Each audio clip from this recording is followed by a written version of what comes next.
নমস্কার বন্ধুরা, প্রাণ গার্ডেনিং চ্যানেলের আরেকটা ভিডিওতে সবাইকে স্বাগত জানাই। বন্ধুরা, গরম পড়েছে মানেই আমরা সবাই আশা করে বসে থাকি যে আমাদের কাঠগোলাপগুলো এবার কিন্তু সুন্দর সুন্দর ফুল ফুটবে। কিন্তু অনেক সময় দেখা যায় যে আশা তো আমরা করে বসে থাকি, কিন্তু আমাদের কাঠগোলাপগুলোতে খুব সুন্দর কুঁড়ি আসা বা ফুল হওয়া কোনোটাই হচ্ছে না। তো কুঁড়ি কী কারণে আসে না বা ফুল কী কারণে হয় না, আর কি পরিচর্যা করলে আমাদের গাছগুলো আবার ফুলে ফুলে ভরে উঠবে, সেই নিয়ে আমি আজকে আলোচনা করব। বন্ধুরা, কাঠগোলাপ প্রথমত হয় না বা ফোটে না, সেটা যে কারণের জন্য, সেটা হলো যে পর্যাপ্ত সূর্যালোকের অভাব। কাঠগোলাপ মূলত 6 থেকে 8 ঘন্টা রোদ খুবই পছন্দ করে। কোনো বন্ধু যদি গাছকে এমন কোনো জায়গায় রাখো যেখানে কিন্তু শেড বা সেমি শেড, অর্থাৎ ঠিকঠাক সূর্যালোক আসে না, 1 থেকে 2 ঘন্টা আসে বা এই ধরনের, সেক্ষেত্রে কিন্তু কাঠগোলাপে চট করে কুঁড়ি আসবে না, কেবল কুঁড়িই দেখা যাবে। এরপরে যে বিষয়টা নিয়ে আলোচনা করব সেটা হচ্ছে যে খাবারের মধ্যে নাইট্রোজেনের আধিক্য। ডরমেন্সি পিরিয়ড শেষ হওয়ার পর আমরা মোটামুটি মনে করি যে গাছের এবার খাওয়ার প্রয়োজন, তাই আমরা গাছে খাওয়ার প্রয়োগ করি। সেই সময় যদি নাইট্রোজেন ঘটিত খাদ্যের মোটামুটি আধিক্য ঘটে, তাহলে কিন্তু গাছ ফুল আনার বদলে, অর্থাৎ ব্রাঞ্চের অগ্রভাগে কুঁড়ি আনার বদলে নতুন পাতা বের করে ফেলে। সেক্ষেত্রে কি হয় না, গাছের গ্রোথ তো ভিগোরিয়াস হয়, কিন্তু কুঁড়ি আসে না। তাহলে এক্ষেত্রে কি করতে হবে না, আমাদের খাওয়ারের যে রেশিওটা আছে, জৈব খাবার রাসায়নিক খাবার যে যেটাই ব্যবহার করি না কেন, তাতে নাইট্রোজেনের পরিমাণ কমিয়ে তুলনামূলক বেশি ফসফরাস এবং পটাশিয়ামের পরিমাণটা ব্যবহার করতে হবে। এক্ষেত্রে যারা জৈব খাবার ব্যবহার করেন তারা খোল 1 মুঠো দিলে 2 মুঠো হাড় গুঁড়ো এবং তার সাথে 2 মুঠো কলার খোসার গুঁড়ো 10 বা 12 ইঞ্চি টবের জন্য ব্যবহার করতে পারো। আর যদি কেউ রাসায়নিক খাবার ব্যবহার করো, তাহলে এক্ষেত্রে কিন্তু এনপিকে 13-0-45 প্রয়োগ করা যেতে পারে, কিছুটা 0-52-34 ব্যবহার করা যেতে পারে। এই দুটো অল্টারনেটিভ করে ইউজ করতে পারো।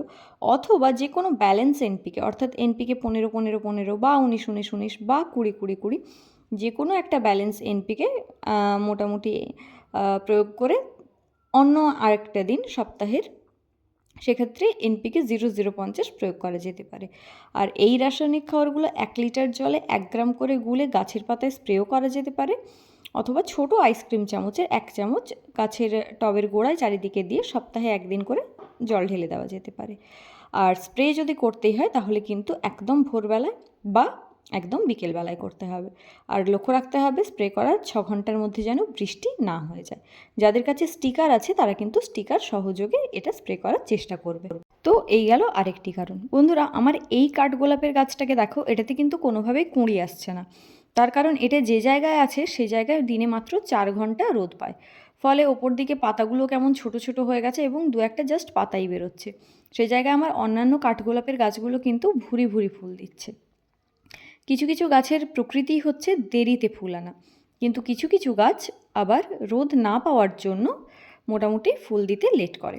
সেক্ষেত্রে আমাদের কর্তব্য গাছটাকে প্রথমেই রোদে নিয়ে যেতে হবে এবং একদম গাছের গোড়ার মাটি শুকনো না হয়ে যাওয়া পর্যন্ত জল দেওয়া চলবে না, অর্থাৎ জলটা কিন্তু টানিয়ে টানিয়ে দিতে হবে। সেক্ষেত্রে বাইরের টেম্পারেচার যদি 40 বা 42 ডিগ্রি সেন্টিগ্রেড থাকে, সেক্ষেত্রে কিন্তু দিনে 1 বার করে জল দিলেই হবে। আবার যদি তোমরা মিডিয়াটা এমনভাবে প্রস্তুত করো যেটা জল ধরে রাখতে পারে, তাহলে কিন্তু একদম মিডিয়াটা শুকনো না হওয়া পর্যন্ত জল কোনোভাবেই ব্যবহার করা যাবে না। সেক্ষেত্রে কিন্তু গাছের গ্রোথই শুধুমাত্র হবে, ফুলের দেখা পাওয়া যাবে না। এরপর যে বিষয়টা নিয়ে আলোচনা করব সেটা হচ্ছে অসময়ে প্রুনিং। আমরা ডরমেন্সি পিরিয়ডের শেষে যদি গাছকে প্রুন করে দিই, সেক্ষেত্রে অনেক সময় রুট প্রুন এবং ব্রাঞ্চ প্রুনিংয়ের পর গাছটা নতুন মাটি যখন পায় তখন সে বেড়ে ওঠার চেষ্টা করে, এবং ব্রাঞ্চগুলো যখন প্রুন করা হয়ে গেছে তার থেকে যখন নতুন ব্রাঞ্চ বেরোয় তখন চেষ্টা করে গাছটা নিজেকে আরও ভিগোরিয়াসভাবে গ্রো করানোর। তো সেক্ষেত্রে অনেক সময় গাছের গ্রোথ সুন্দর হয় কিন্তু কুঁড়ি আসে না। তো এক্ষেত্রে আমাদের কি করতে হবে না, প্রুনিংটা সময় বুঝে করতে হবে। তাহলে কীরকম সময় আমরা প্রুনিং করব? আমরা যদি গোটা গ্রীষ্মকাল থেকে শুরু করে শীতের আগে পর্যন্ত ফুল পেতে চাই, তাহলে কিন্তু আমাদের অক্টোবর মাস পর্যন্ত গাছটাকে প্রুন করলে চলবে না। আমরা প্রুন তাহলে কীরকম সময় করব না, প্রুন করব ওই অক্টোবর মাসের 10-12 তারিখ নাগাদ যে সময়টা আছে, সেই সময়কালে কিন্তু গাছটাকে আমরা প্রুন করে দেবো। অ্যাজ হোয়াই গাছটা কিন্তু গোটা অক্টোবর মাস জুড়ে মোটামুটি বৃদ্ধি পেতে থাকবে। ওই সময় হালকা ঠান্ডা, মোটামুটি টেম্পারেচারটা ভালোই থাকে। তো ওই সময়টা গাছটা যদি বৃদ্ধি করে নিতে পারে, তারপর ডরমেন্সি পিরিয়ডে গাছটা এমনিই থাকবে এবং তারপর যখন আবার ডরমেন্সি কাটিয়ে ও বড় হতে থাকবে, তখন কিন্তু ওই ব্রাঞ্চগুলো তুলনামূলক একটু পুরনো হয়ে যাবে এবং ও কিন্তু ওর ব্রাঞ্চের ডগাতে প্রচুর কুঁড়ি নিয়ে আসবে এবং আমরা কিন্তু সেটা থেকে প্রচুর পরিমাণে ফুল পাবো।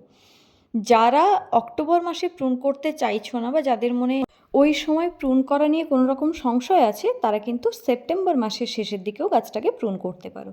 তাহলে গোটা অক্টোবর মাস জুড়ে গাছটা বৃদ্ধি পেতে থাকবে এবং তারপর ডরমেন্সি পিরিয়ডের পর আবার যখন গাছকে আমরা ঠিকঠাক ট্রিটমেন্ট করব, তখন কিন্তু গাছ মোটামুটি ভোরেই ফুল দেওয়ার চেষ্টা করবে।